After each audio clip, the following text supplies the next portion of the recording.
आता आपल्या आवडत्या मालिकेचे संपूर्ण भाग मालिका प्रसारित झाल्यानंतर लगेचच पाहू शकता फक्त सन नेक्स्टवर. भारतातील प्रेक्षकांसाठी मोफत सेवा.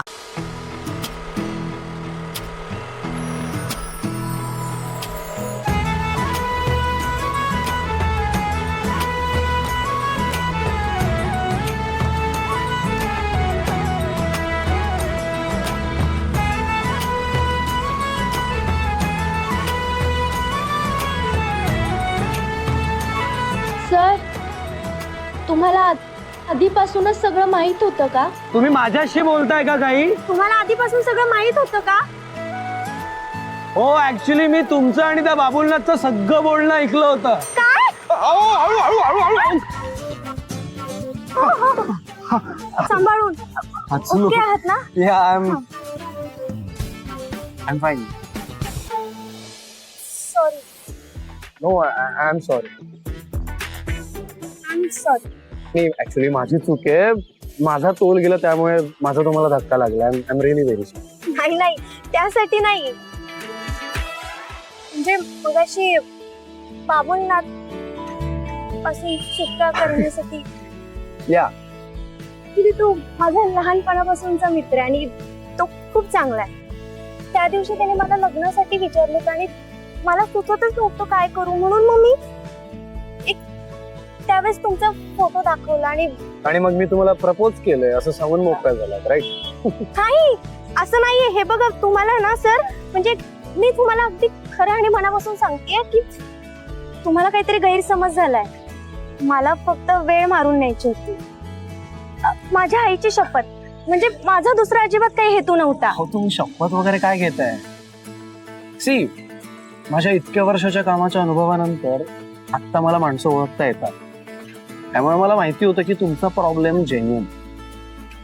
सर, तुम्ही मला एवढं समजून घेताय त्यासाठी थँक्यू. आणि आता सुद्धा एवढी जी मदत केली त्यासाठी सुद्धा थँक्यू. That's okay. पण मी खरंच तशी मुलगी नाही आहे. हो हो, मला कळलंय, तुम्ही फार चांगले आहात. बाय द वे, मी पण आता जे काही वागलो, मी पण तसा नाही आहे. म्हणजे हे फक्त सिच्युएशन हँडल करण्याकरता सर वागलो. प्लीज, मला सुद्धा माणसं ओळखता येतात. तुमच्यासारखा एवढा मोठा बिझनेसमॅन माझ्यासारख्या सामान्य मुलीला मदत करतो हे मी कसं विसरू शकते? पण आता जे काही घडलं ते आपण इथेच विसरून जाऊया. म्हणजे मी तुम्हाला ओळखत नाही आणि तुम्ही मला ओळखत नाही असं. Okay, as a wish.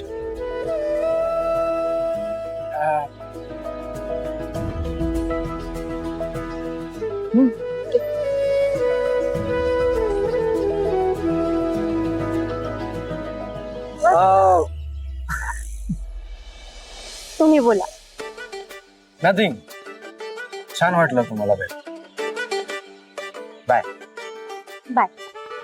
तू जणू मलमली कोवळा शहरा, तू निळा ऋतू घनातला, तूच नजरेतला चोरटा इशारा, निशिगंध तू मनातला.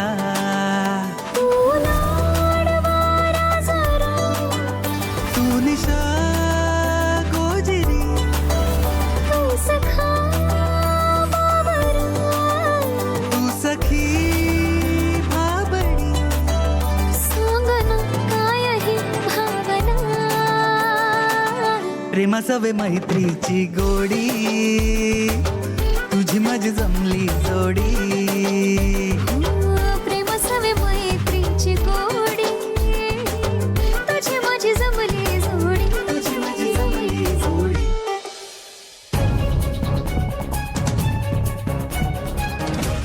देवांशने त्याच्या वयाची 30 पूर्ण होण्याआधी लग्नबंधनात अडकणं गरजेचं आहे.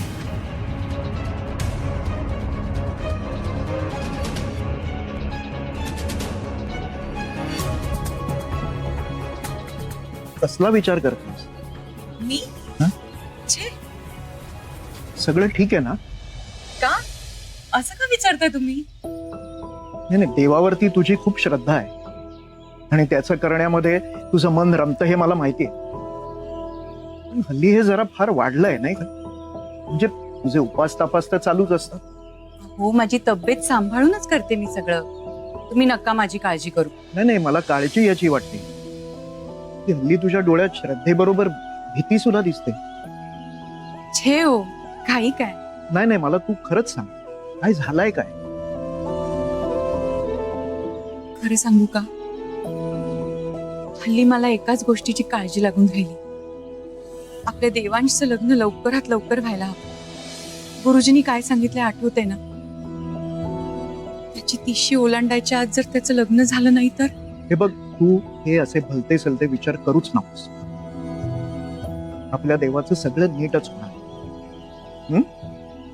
आणि आपल्या देवाला नाही कोण म्हणेल. आपण फक्त मुली बघायला लागण्याचा अवकाश. आपल्या बंगल्याच्या बाहेर इकडे रांग लागेल मुलींची.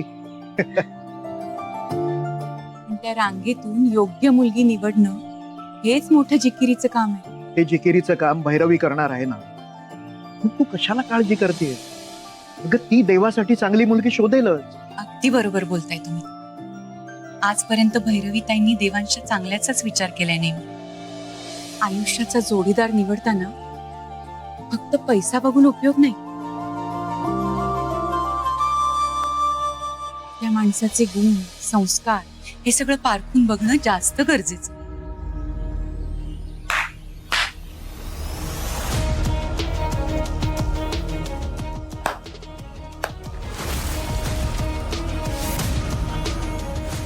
माणसांची पारख माझ्यापेक्षा जास्त आहे का तुला वहिनी? मान, पैसा म्हणजे आयुष्य नाही, पण आयुष्य जगण्यासाठी बऱ्याच गोष्टींची गरज लागते. आणि जर का पैसा असेल तर तेच आयुष्य एक चांगलं आणि टॉप क्लास जगता येतं, हेही तितकंच खरं. ज्यांच्याकडे पैसा असतो ना, त्यांना छोट्या छोट्या गोष्टींची काळजी करत नाही बसावं लागत. उलट ज्यांच्याकडे पैसा नसतो तेच छोट्या छोट्या गोष्टीत रमत असतात. कारण करण्यासारखं त्यांच्याकडे मोठं असं काहीच नसतं. त्यांना जमतच नाही. आणि संस्कारी म्हणजे कशी ग? तुझ्यासारखी एका अत्यंत साधारण घरात, जिला नोकऱ्यांमध्येच रमायला आवडतं, जिला त्यांच्या घरची रडणी ऐकायला आवडतात, एखादं संकट आलं की सगळ्यात आधी घाबरते अशी. माझ्या देवांशची बायको ही बुजरी, उलसट आणि गरीब नसणार. देवांशची बायको ही स्मार्ट, कॉन्फिडंट आणि श्रीमंत असणार. आणि तशी मुलगी तुला नाही शोधता येणार. त्यामुळे त्याच्या लग्नाची काळजी तू तर करूच नकोस. त्याची आई त्याच्यासाठी शोध. योग्य मुलगी.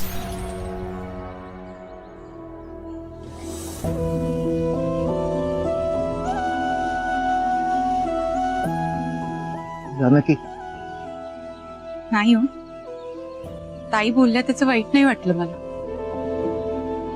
इतकीच काळजी लागून राहिली की देवांच्या आयुष्यात कोणी चुकीची मुलगी नको यायला. कारण त्या मुलीवरच आता देवांचं आयुष्य अवलंबून आहे.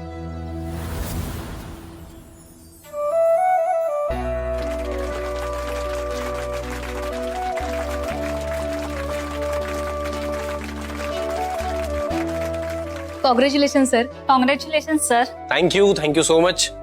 Thank you so much guys. Thank you. पण एक गोष्ट लक्षात ठेवा, सक्सेस माझ्या एकट्याचं नाही, आपल्या सगळ्यांचं. त्यामुळे तुमचं पण खूप खूप अभिनंदन.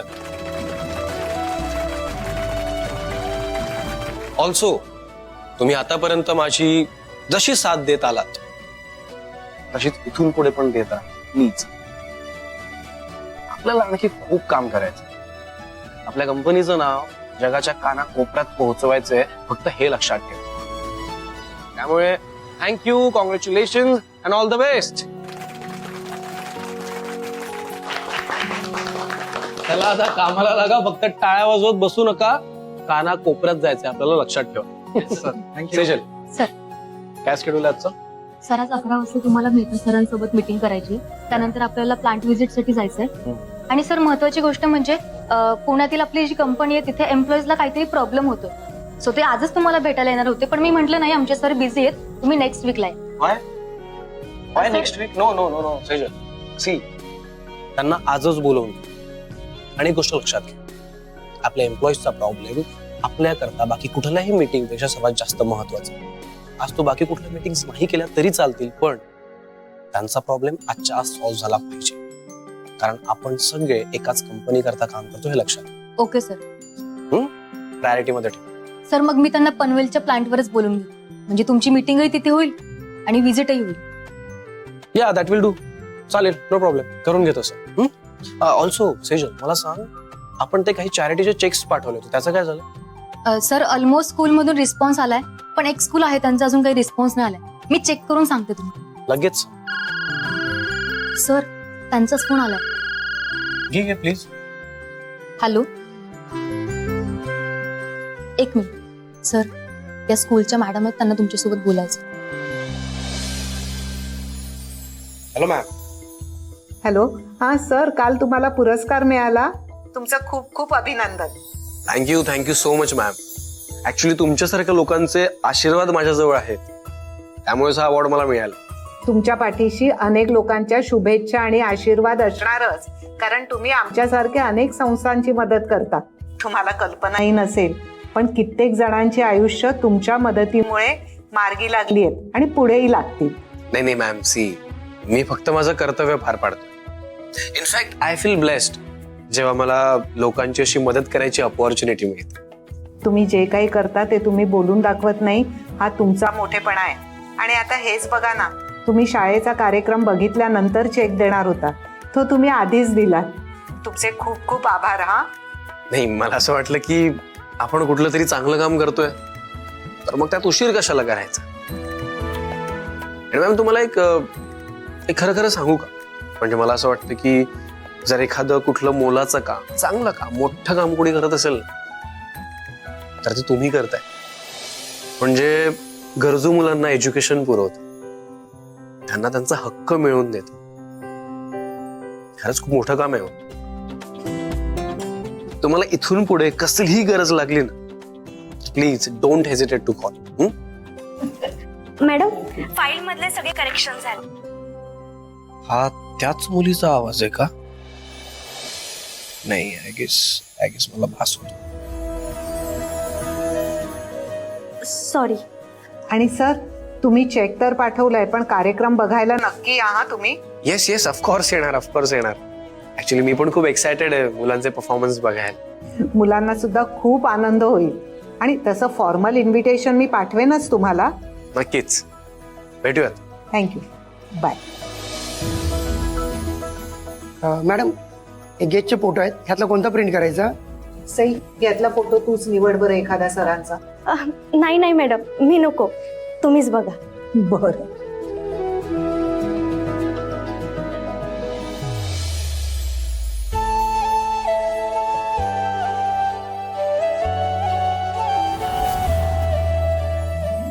हा सई, कार्यक्रमाला काय करायचं ठरवलंयस तू? मॅडम, यावेळेस मी नाटक बसवायचं ठरवलंय. कृष्णा आणि सुदामाच्या मैत्रीची गोष्ट. चालेल? खूप सुंदर कल्पना आहे.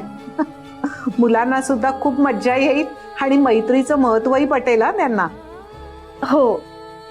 अगं, मागच्या वेळेला तू एवढी छान तयारी करून घेतली होतीस की गेस्टने तुला वर स्टेजवर बोलवलं आणि तुझं कौतुकही केलं. पण मॅडम, मुलांनी सुद्धा खूप मन लावून काम केलं होतं. यावेळी सुद्धा तू छानच करशील, मला खात्री आहे. पण काय ग, कृष्णा आणि सुदामा आहेत ना तुझ्याकडे?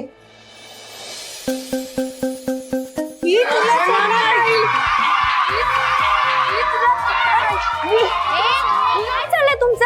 हा, का भांडताय? मयूर, तुला कृष्ण बनवलंय ना, आणि तुला सुदामा. ते दोघं बेस्ट फ्रेंड होते, तरी पण तुम्ही भांडताय? अजिबात भांडायचे नाही ते. मग तुम्ही दोघं का भांडताय? टीचर, याला बासरी वाजवता येत नाही, मुन्ना चॉकलेटच्या कागदाने वाजवतो. मी याला सांगितलं तर हा माझ्यावरच रागवला. मयूर, असं नाही करायचं हा. हे बघ, आपण नाटक करतोय ना, त्या नाटकामध्ये तुला बासरी वाजवायची, फक्त ऍक्टिंग करायची, खरी खरी बासरी नाही वाजवायची हा. आणि तुम्ही असे भांडत बसलात तर आपलं नाटक छान होणार आहे का? नाही होणार ना. चला सॉरी बोला एकमेकांना. सॉरी. इथून पुढे भांडायचं नाही. या पण टीचर, मला एक प्रश्न आहे. कृष्ण श्रीमंत आणि सुदामा गरीब, मग दोघांची मैत्री कशी झाली? मैत्री आणि प्रेम या भावना असतात, त्याच्यामध्ये पैशांचा असा काही विषय नसतो. दोन मनं जुळली की नाही, त्यांच्यामध्ये आपोआप मैत्री होते. आता तुमच्या दोघांमध्ये कशी झालीये, अगदी तशीच. पण टीचर, आम्ही समोरच्या शाळेतल्या मुलांशी मैत्री करायला गेलो तर ते मैत्री करतच नाही. हो टीचर, आम्ही गरीब आणि ते श्रीमंत, म्हणून ते आमच्याशी बोलत पण नाही, गाडीत बसून निघून जातात. पण असं काही नसतं. सगळे श्रीमंत लोक वाईट नसतात. काही चांगले सुद्धा असतात, जे साधे असतात, समजूतदार असतात, गरजेला मदत पण करतात. त्यांना पैशांचा गर्व सुद्धा नसतो. उलट त्यांना आपल्याशी मैत्री करायला सुद्धा खूप आवडते. पण टीचर, तुम्हाला कधी असं कोणी भेटलंय का?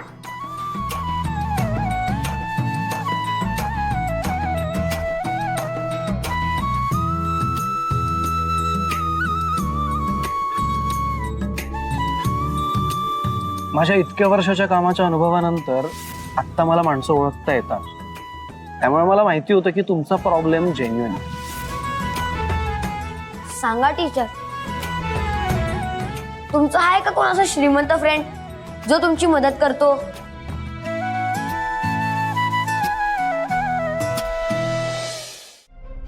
ही आपल्या पार्टीच्या इन्व्हायटीजची लिस्ट आहे. एकदा नीट चेक कर आणि मला सांग कोणी राहत नाहीये. आपल्यासारख्या मोठ्या लोकांचे इगो खूप लवकर हर्ट होतात. बघ जरा. पण आई, आय मीन, तुला असं नाही वाटत की आपण या सेलिब्रेशनच्या खऱ्या मानकरांना सुद्धा या पार्टीमध्ये बोलवायला हवं? कोणी राहतंय का? लगेच इन्व्हाइट करते. नाही नाही आई, मी कुठल्या एका व्यक्तीबद्दल बोलत नाहीये. आय मीन आपला हा स्टाफ जो आपल्या कंपनी करता काम करतोय, दिवस रात्र आपल्या करता झटतोय. तुला असं नाही वाटत की आपण यांच्या बरोबर सेलिब्रेट करायला हवं? देवांश, व्यवहार आणि इमोशन्स हे माणसाने वेगळं ठेवायला शिकलं पाहिजे. यांची सरमिसळ झाली ना की खूप गोंधळ होतो. आणि आपली ही पार्टी ऑर्गनाइज कोण करतंय? मी करते. मी म्हणजे या पार्टीत कोण येणार? VVIPs येणार, मोठे मोठे पॉलिटिशियन्स येणार, मोठे मोठे बिझनेसमन येणार. आणि या अशा लोकांना मला दाखवून द्यायचं की आजच्या तारखेला बिझनेसचा हुकुमी एक्का माझा मुलगा आहे. आपली चमक ही अशी सतत दाखवत राहावी लागते. करिअरचा ब्राईटनेस हा इतका असायला हवा ना की समोरच्याची डोळे उघडून आपल्याकडे बघण्याची हिंमत सुद्धा झाली नाही पाहिजे.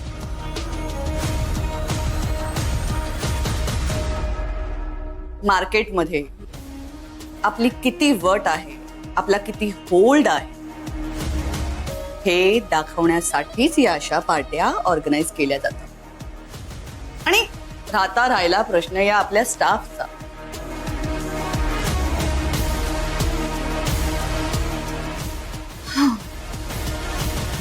हे जे सगळे लोक आहेत ना, ते आपल्याकडे काम करतात आणि त्याचे यांना पैसे मिळतात. योग्य तो मोबदला मिळतो. पगाराच्या स्वरूपात. I think that is enough for them.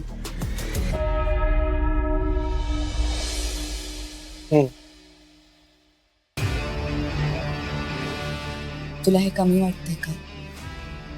नाही नाही तसं जस्ट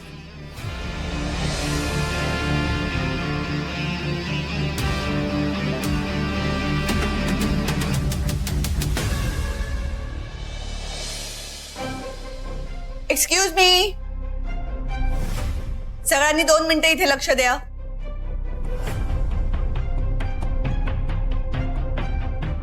तुम्हाला सगळ्यांना माहीतच आहे की माझ्या मुलाला म्हणजेच तुमच्या बॉसला, देवांश जहागीरदारला काल बेस्ट बिझनेसमॅन ऑफ द इयरचा अवॉर्ड मिळाला.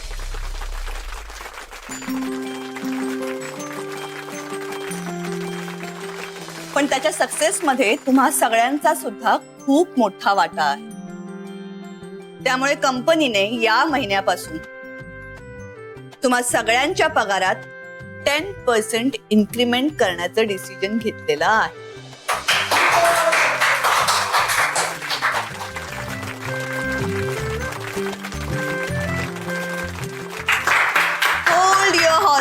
Hold your horses. Get back to your work. Thank you ma'am. Thank you ma'am. काय मग बघितलं, जरा पैसे वाढवले तर लगेच खुश झाले. या लोकांकडे ना विजनच नसतं. महिन्यातून 2दा रेस्टॉरंट मध्ये जाऊन खायला मिळालं की बस खुश असतात हे लोक. बरं, मला आधी सांग, तू खुश आहेस ना? Are you happy? Yes yes आहे. बस हे बघ, पार्टीमध्ये तू सगळ्यात बेस्ट दिसायचेस हे लक्षात ठेव. आणि त्यासाठी तुझा सूट मी सिलेक्ट केला. चालेल ना? You asking? ऑफकोर्स चालेल. तुझी चॉईस ती माझी चॉईस होती.